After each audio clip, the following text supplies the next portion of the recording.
అప్పుల బాధలు వెంటాడుతున్నాయా? అయితే 6 JVR వారి జాతిరత్నాలు ధరించండి. హాయ్, వెల్కమ్ టు మన టీవీ. మన టీవీ మన కోసం నేను మీ జర్నలిస్ట్ మనోజ్. సో ప్రశ్నారావణ్ని అరెస్ట్ చేశారు, 4 సార్లు కేసులు పెట్టారు, తర్వాత బెయిల్ వచ్చింది, రిమాండ్ వెళ్ళాడు. అసలు రాజద్రోహం కేసు ఎందుకు పెట్టాలి? ప్రశ్నారావణ్ నిజంగా దేశద్రోహ? మాట్లాడదాం. మనతో పాటు జాయిన్ అయ్యారు సీనియర్ జర్నలిస్ట్ అండ్ ప్రముఖ సామాజికవేత్త ప్రియా చౌదరి గారు. నమస్కారం మేడం. నమస్తే మేడం, అసలు ప్రశ్నారావణ్ విషయంలో చాలామంది పవన్ కళ్యాణ్ తిట్టారని రాజద్రోహం పెట్టారని మాట్లాడుతున్నారు. అసలు నిజంగా రావణ్ చేసిన తప్పేంటి? ఉప్పేంటి చెప్పు. రావణ్ చేసినటువంటి సామాజిక ప్రయోజనకరమైనటువంటి కార్యక్రమాలు ఏమున్నాయి? పోనీ అతను మాట్లాడినటువంటి భాషణ ఏమైనా ఉందా? అతని ప్రసంగాలు ఏమన్నా సమాజానికి ఉపయోగపడే ఏమన్నా ఉన్నాయా? రెచ్చగొట్టడము, బూతులు మాట్లాడటము, ఇతిహాసాలని కించపరచటము, భారత సైన్యాన్ని కించపరచటము, దేశ భద్రతను కించపరచటము, అలాగే నక్సలిజాన్ని ప్రోత్సహించటము, దేశద్రోహులైనటువంటి వాళ్ళందరికీ కొమ్ము కాయటము, దీన్ని ఏమంటారు? అందరినీ ప్రశ్నిస్తానంటున్నాడు కదా. మరి ఎవరిని? మరి అందరినీ ప్రశ్నిస్తానన్నప్పుడు అందరినీ ప్రశ్నించమని చెప్పు. కొందరిని ఎందుకు ప్రశ్నిస్తున్నాడు? అందరూ అంటే వాళ్ళ దృష్టిలో ఉన్న అందరినీ ప్రశ్నిస్తున్నారు.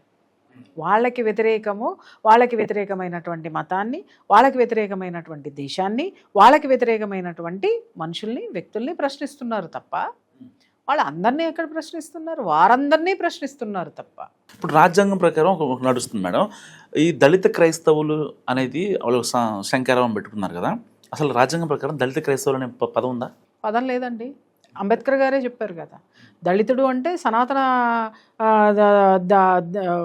మతంలో ఉన్నటువంటి వాళ్ళు, హిందూ మతానికి సంబంధించినటువంటి వాడు దళిత్.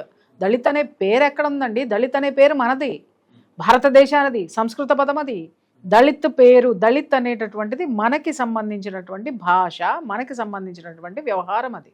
ఇంకొక విషయము, అసలు క్రిస్టియానిటీ అనే దళిత్ క్రిస్టియన్ అన్నారు. అసలు క్రిస్టియన్ అనేటటువంటి వాడు దేని కిందకు వస్తాడు చెప్పండి? ఏ కులం, ఏ మతం? కులం సర్టిఫికెట్ ఇవ్వాలంటే క్రిస్టియన్ మతంలో ఉన్న వాళ్ళకి ఏ కులం సర్టిఫికెట్ ఇస్తారు? బీసీ సర్టిఫికెట్ వస్తుంది. బీసీసీ అనుకుంటా, బీసీసీ సర్టిఫికెట్ వస్తుంది అతనికి. అతన్ని పట్టుకొని వచ్చి నువ్వు దళిత్ అని ఎలా అంటావు? అది ఆల్రెడీ రాజ్యాంగంలో ఉంది కదా. క్రిస్టియానిటీలో ఉన్నటువంటి వాళ్ళకి ఇవ్వవలసినటువంటి కుల ధృవీకరణ పత్రం ఏదైనా ఉందంటే బీసీ. ఆ బీసీలో ఉన్నటువంటి వాళ్ళని తీసుకొచ్చి దళిత్ అని నువ్వు ఎలా పెడతావు? అంటే రాజ్యాంగాన్ని మార్చేస్తావా? హాస్యాస్పదం ఏంటంటే, రాజ్యాంగాన్ని రచించినటువంటి అంబేద్కర్ గారి బొమ్మ పెట్టుకొని మరి వీళ్ళు రాజ్యాంగాన్ని ధిక్కరించి రాజ్యాంగానికి వ్యతిరేకంగా సభలు నడుపుతున్నారు. ఇది ఎవరికీ తప్పుగా కనిపించలేదు. అసలు తెలుసా రాజ్యాంగంలో ఏముందో తెలుసా? నేను చెప్తున్నాను కదా, అంబేద్కరిస్టులు అనేటటువంటి వాళ్ళందరికీ కూడా నేను ఒకటే విన్నపం చేస్తున్నాను.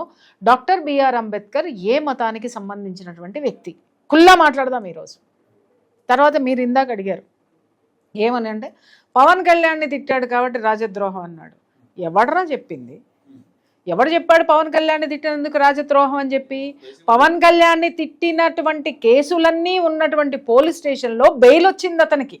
అవును, పోలీస్ స్టేషన్లో ఉన్న కేసులు, వాటికి సంబంధించినటువంటి కంప్లైంట్ పేపర్స్ అది సావమని చెప్పండి అందరినీ కూడాను. అవన్నీ కూడా పవన్ కళ్యాణ్ గారి మీద అన్నారు, పవన్ కళ్యాణ్ని తిట్టారు, వేదిక మీద ఇలా మాట్లాడారు, మా మనోభావాలు దెబ్బతిన్నాయి, డిప్యూటీ సీఎంని ఇలా అన్నారు అనేటటువంటి ఇచ్చినటువంటి కంప్లైంట్ ఏదైతే ఉందో దాన్ని ఎఫ్ఐఆర్ ఫైల్ అయిన తర్వాత దానికి స్టేషన్ బెయిల్లు కూడా వచ్చినాయి కదా. కొన్నిటిలో, అన్నిటికీ ఆయన కోర్టుకు వెళ్ళలేదు, స్టేషన్ బెయిల్ కూడా ఇచ్చి పంపించినటువంటి స్టేషన్స్ ఉన్నాయి. దాంట్లో కుల్లా అతనికి బెయిల్ వచ్చింది. అంటే పక్కదోవ పట్టించడంలో ఈ నికృష్టులు ఎంత గొప్పవాళ్ళు అనేటటువంటిది ఇప్పుడు అర్థమవుతుంది మనకి. మేడం, ఇది దాంట్లో ఆ జూన్ 28 సభ జరిగిందో ఆ పక్కన ఉన్నటువంటి జటా శ్రవణ్ గారు కావచ్చు, ఇంకా చాలామంది కొంతమంది సోకాల్డ్ జర్నలిస్టులు ఉన్నారు, ఇంకా యాక్టివిస్టులు చెప్పుకునేటోళ్ళు ఉన్నారు, ఇన్ఫ్లుయెన్సర్స్ ఉన్నారు. సో ఇప్పుడు ఈ రావణ్కి క్లోజ్గా ఉండేటోళ్ళు ఎవరు అడుగుతున్నారో వీళ్ళందరూ కూడా పరారీలో ఉన్నారట. ఎందుకంటే మొత్తం ఎంక్వైరీ జరుగుతుంది అక్కడ. ఎందుకు ఎంక్వైరీ జరుగుతుందో చెప్తున్నాను నేను. ఇక్కడ అందరికీ తెలియాల్సిన విషయం, పొలోమని పొయ్యాడు కూర్చొని ఎవడ పిలిస్తే వాడు, ఎవడ అరుస్తుంటే వాడే మా నాయకుడు అని అరుపులు అరిచేటటువంటి వాడు నాయకుడు అని వెళ్తే చరుపులు చరుస్తుంది చట్టం. దయచేసి సభా మర్యాద ఒకటి ఉంటుంది, అలాగే భావ వ్యక్తీకరణ స్వేచ్ఛకి, భాష వ్యక్తీకరణ స్వేచ్ఛకి, బూతు వ్యక్తీకరణ స్వేచ్ఛకి తేడా తెలుసుకొని వెళ్ళాలి. ముందు ఈ సభలో కూర్చునేటటువంటి సోకాళ్ళు నువ్వన్న జర్నలిస్టులు, నువ్వన్నటువంటి యూట్యూబర్లు, నువ్వన్నటువంటి సో అండ్ సో కాల్డ్ జనాలంతా కూడా ఓకే. వాళ్ళందరి మీద ఎంక్వైరీ ఎందుకు జరుగుతుంది ఈరోజు, వాళ్ళందరూ ఎందుకు అబ్స్కాండింగ్లో ఉన్నారు అని అంటే కారణం ఏంటంటే మన అన్నగారి అనద్దలే మన సోకాల్డ్ ప్రశ్న రావణ సంబంధించినటువంటి సెల్ ఫోను ఏదైతే ఉందో ఆ ఫోన్ పోలీసుల చేతికి దిక్కింది. పోలీసులు తీసుకున్నారు, అది ఓపెన్ చేశారు. ఓపెన్ చేసిన తర్వాత దాంట్లో ఎన్ని బ్రహ్మాండాలు ఉన్నాయో అర్థమైంది. అందుకే మన ప్రకాష్ రాజు గొంతు తడే ఆరిపోయింది, సారీ గొంతులో మాట పెగలటం లేదు, నాలుక తడారిపోయింది, ముఖంలో కళే పోయింది, జీవచ్ఛమంలాగా మాట్లాడుతున్నాడు. ఎందుకు మాట్లాడితే సెల్ ఫోన్ అంటాడు, మాట్లాడితే సెల్ ఫోన్ అంటాడు. ఫోన్ తీసుకున్నారు ఏడవలేక నవ్వుకుంటూ ఉచ్చబడుతుంది ఒక్కొక్కళ్ళకి, సుస్సు పడుతుంది ఒక్కొక్కళ్ళకి. ఎందుకు వీళ్ళందరూ అబ్స్కాండ్లో ఉన్నారు అనంటే వీళ్ళందరితోటి అతనేం మాట్లాడాడో, వీళ్ళు ఆ సభ పెట్టుకున్నది దళిత సంక్షేమం కోసం పెట్టలేదు, అది ఆ పేరు మీద విధ్వంసాలను సృష్టించడం కోసము, ఒక అన్రెస్ట్ క్రియేట్ చేయడంలో, సొసైటీలో ఒక అన్రెస్ట్ క్రియేట్ చేయడానికి ఏర్పాటు చేసుకున్నటువంటి సభ ఇప్పుడు పారిపోయినటువంటి వాళ్ళందరూ దాంట్లో భాగస్వాములు అయ్యారేమో అనేటటువంటి కోణంలో దర్యాప్తు చేయడం అనేటటువంటిది జరుగుతుంది. అది అవునా కాదా అనేటటువంటి తొందరలో బయటకు వస్తుంది, అది కారణం. సో ఇప్పుడు దీని వెనకాల ఏదైతే రావణ్ వెనకాల ప్రకాష్ రాజ్ త్రూగా కొంతమంది జర్నలిస్టులకి, కొంతమంది సోషల్ యాక్టివిస్టులు ఉన్నారు, అండ్ వీళ్ళందరినీ నడిపించేది జగన్మోహన్ రెడ్డి గారే అని కొంతమంది ఆరోపిస్తారు. ఎంతవరకు నిన్న పెట్టినటువంటి ట్వీట్ తోటి తేటతెల్లమైంది కదండి. అసలు ఎవరు ఎక్స్పెక్ట్ చేయలేదు కదా జగన్మోహన్ రెడ్డి గారు సపోర్ట్ చేస్తారని రావణ్కి. ఏమండి మీరు ఒక మాట చెప్పండి. అంటే దాని ఆయన ట్వీట్ చేశారు, హే రామ్ అని ట్వీట్ చేసి, చూసారా సేవ్ ఆంధ్రప్రదేశ్, హే రామ్ సేవ్ ఆంధ్రప్రదేశ్, ఈ సోషల్ యాక్టివిస్టులని ఇన్ఫ్లుయెన్సర్ని ఇలా ఇబ్బంది పెడుతున్నారు అని చెప్పి మాట్లాడారు. మరి ఇబ్బంది పెట్టినప్పుడు రామ్ గుర్తుకు రాలేదా? రావణ్ణి కాపాడడం కోసం రాముడు గుర్తొచ్చాడు. జగన్మోహన్ రెడ్డి గారి చరిత్రలో హే రామ్ అనిపిస్తామండి, ఎవరి నోటి నుంచి అయినా అనిపిస్తాం. హే రామ్ అంటూ ఫస్ట్ టైం ఖచ్చితంగా అనిపిస్తాం, అనాల్సిందే. ఎందుకు అనంటే ఈ గడ్డ ఏ గడ్డ? హిందూ ధర్మం నడిచినటువంటి నేల అండి, హైందవ నేల.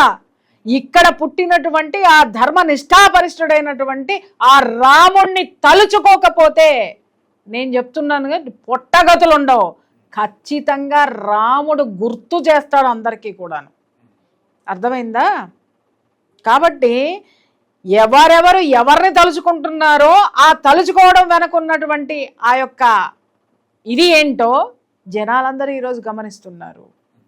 నిన్న మొన్నటి వరకు ఎలక్షన్స్లో కూడా చాలామందికి బాధ కలిగించవచ్చు, కానీ మాకు కూడా బాధ కలిగింది, కానీ మేము గౌరవించాం.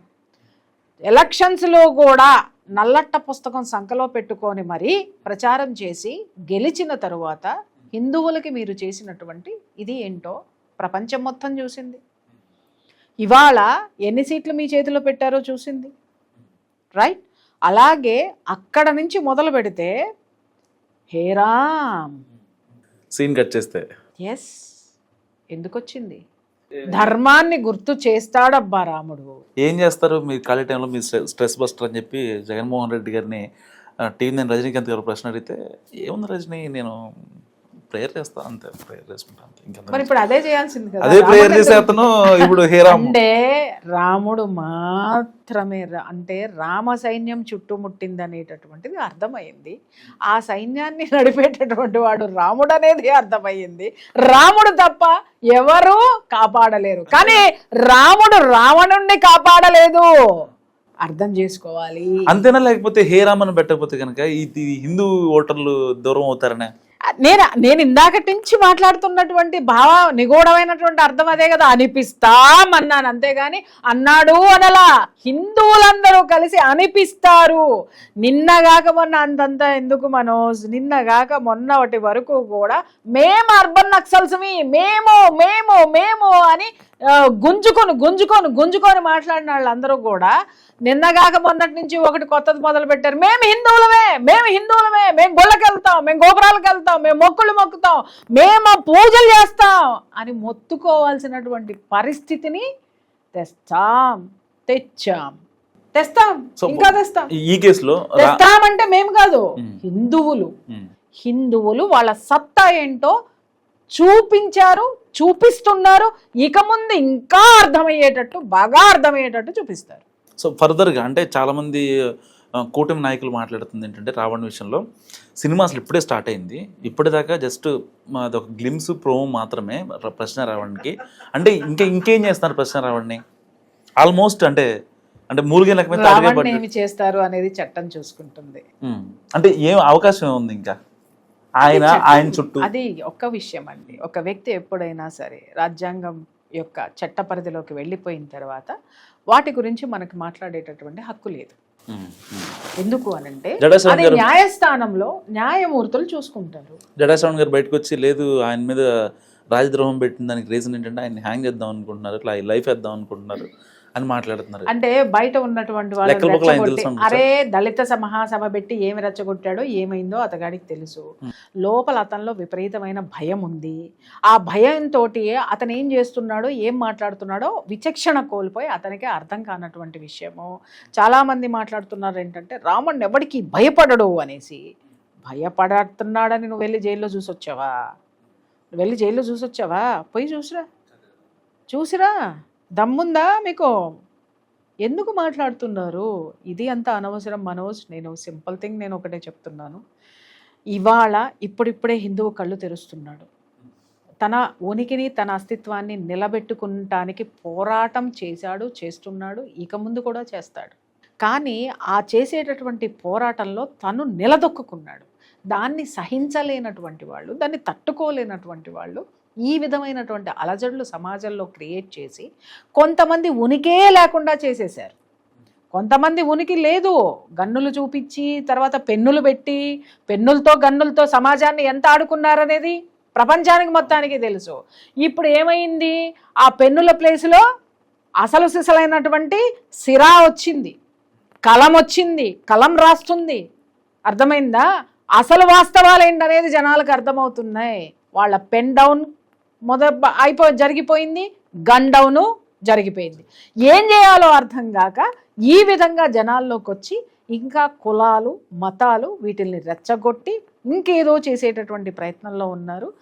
ఇవాళ ఎవరు కూడా ఇది వరకులాగా ఒక వర్గానికో లేకపోతే ఒక ఈ అద్భుతమైనటువంటి దాన్ని ఏమంటారు ఆ విప్లవాత్మకమైనటువంటి ఉద్యమకారులకో ఎవ్వడు భయపడేటటువంటి ప్రసక్తే లేదు.